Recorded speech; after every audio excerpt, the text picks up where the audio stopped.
Et mes frères en Christ, votre mes serviteurs, les pasteurs Joshua Amani. Je vais parler sur le Melchisedec, notre souverain sacrificateur. Je vais lire un verset biblique pour appuyer la pensée dont je vais développer.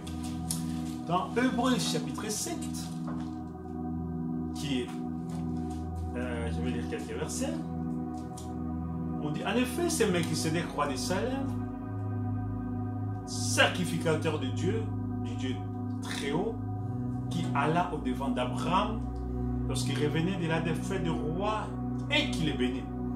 Et à qui Abraham donna la dîme de tout, qui est d'abord roi de justice, d'après la signification de son nom, et ensuite roi de Salem, c'est-à-dire roi de paix, qui est sans père, sans mère, sans généalogie, qui n'a ni commencement des jours, ni fin de vie, mais qui est rendu semblable au Fils de Dieu, c'est Melchisedec, le même sacrificateur pour toujours. Aujourd'hui, nous sommes dans la dispensation où notre souverain sacrificateur, c'est le Melchisedec lui-même. Je répète encore qu'aujourd'hui, nous sommes dans la dispensation où notre souverain sacrificateur, c'est le Melchisedec lui-même. Le Melchisedec, c'est la théophanie de Jésus-Christ. Alors, dans cette dispensation, nous avons l'Ancien Testament. Parce que nous parlons des Melchisedec, les souverains sacrificateurs. Il y avait des sacrificateurs qui, dans l'exercice de leur fonction, ils devaient ni tenir compte d'un parent, d'un frère, d'un oncle, d'une maman ou quelque chose que ce soit. C'était l'ombre du véritable souverain sacrificateur, Jésus-Christ. Parce que l'Ancien Testament, les sacrifices qui ont été sacrifiés par le souverain sacrificateur à Dieu pour le péché, pour l'expiation du péché du peuple, ces choses couvraient les péchés. Ces choses ne faisaient pas l'expiation des péchés, ça veut dire n'ôtaient pas les péchés, n'avaient pas de pouvoir pour que l'esprit puisse entrer dans l'âme de quelqu'un et qu'il puisse purifier l'âme. C'était juste une couverture du sang. C'est comme l'habillement que je porte, rouge. C'est-à-dire que c'était le sang qui c'est pour couvrir. Mais quand Jésus est venu, parce que dans le sang de Jésus, il y avait l'esprit, il y avait l'âme.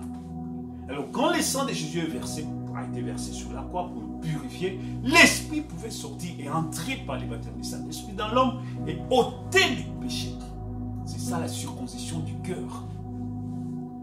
Donc aujourd'hui, nous sommes dans la dispensation du souverain sacrificateur, ça veut dire du Saint-Esprit.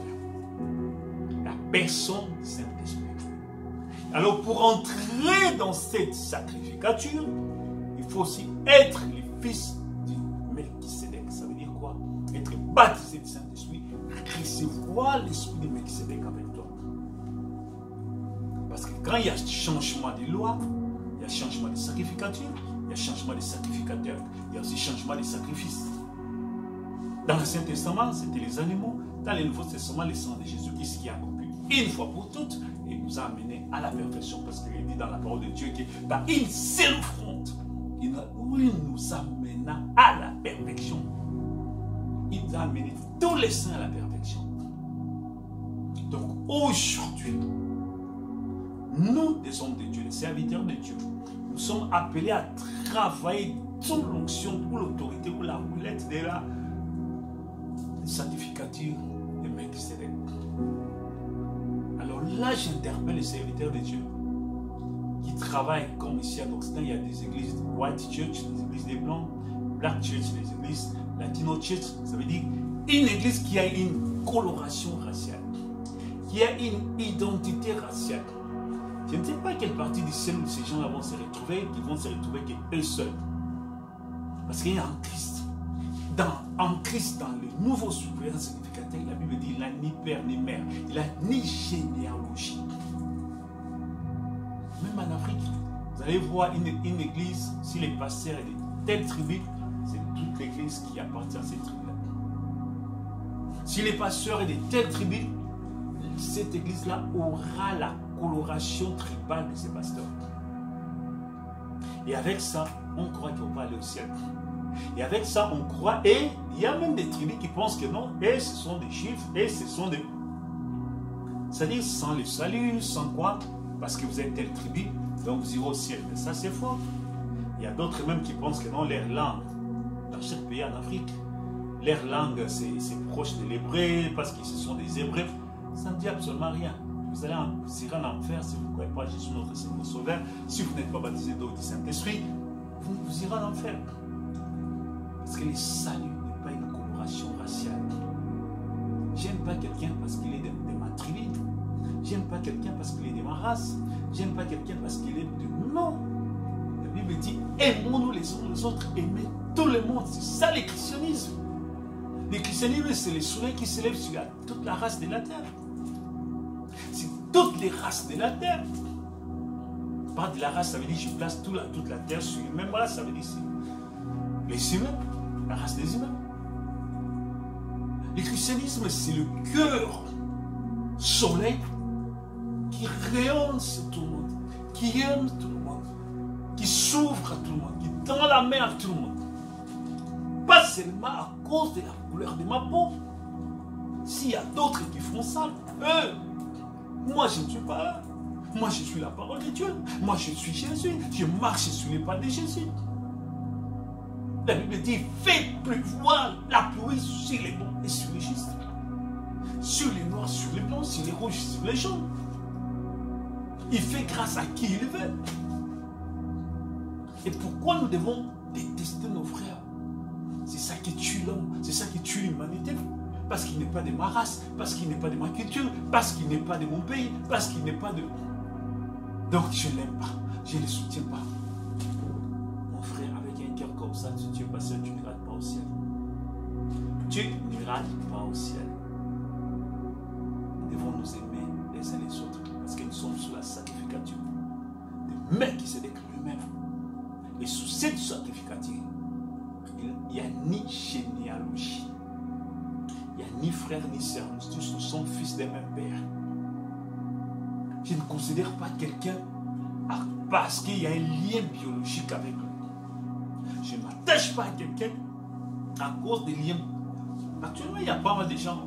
Vous allez faire face à ça, à des blocs, à des gens qui sont raciaux, qui sont tribales. Laisse-les continuer leur tribalité, mais toi, garde ta position. Marche dans l'unité, crois en Dieu. Résister à ça. Il faut résister à ça. Je sais que les gens, ils ont toutes sortes de prétextes pour soutenir une mauvaise position. Ils ont toutes formes de prétextes.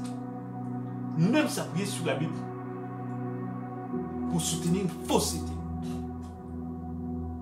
Mais le jugement de Dieu, Dieu veut que nous soyons justes, d'aimer tout le monde, d'aider tout le monde, et les méchants et les bons.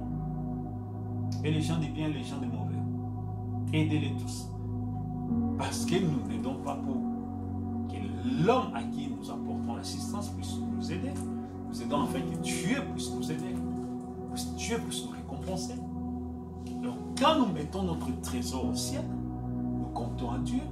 C'est là où notre cœur, Dieu fera le reste. Aidez pas seulement parce que c'est ma nation, c'est mon nom, c'est ça qui tue la terre. C'est là où il y a des guerres. À cause de futilité, de banalité. S'il y a l'amour, il n'y aura pas la guerre. S'il y a l'amour, il n'y aura pas la guerre, il n'y aura que la joie. Et c'est ça qui arrivera avec les milléniums, avec les royaumes de Jésus-Christ établis sur la terre. Où il y aura que l'amour qui va dominer. Seul l'amour entrera dans les royaumes des cieux. Ce n'est pas l'amour humain, c'est le don de Dieu, qui est le Saint-Esprit, qui s'incarne dans l'homme, qui pousse l'homme à agir comme Dieu, à réagir comme Dieu. À faire comme Dieu, à parler comme Dieu, à raisonner comme Dieu, à regarder comme Dieu regarde, à considérer comme Dieu considère les choses, à discerner comme Dieu discerne les choses. Voilà la divinité, voilà c'est là en quoi Dieu nous a appelés. Oh, que Dieu vous bénisse richement, c'est votre serviteur, le Seigneur Jésus. Que le Seigneur vous bénisse richement dans le nom de Jésus. Amen.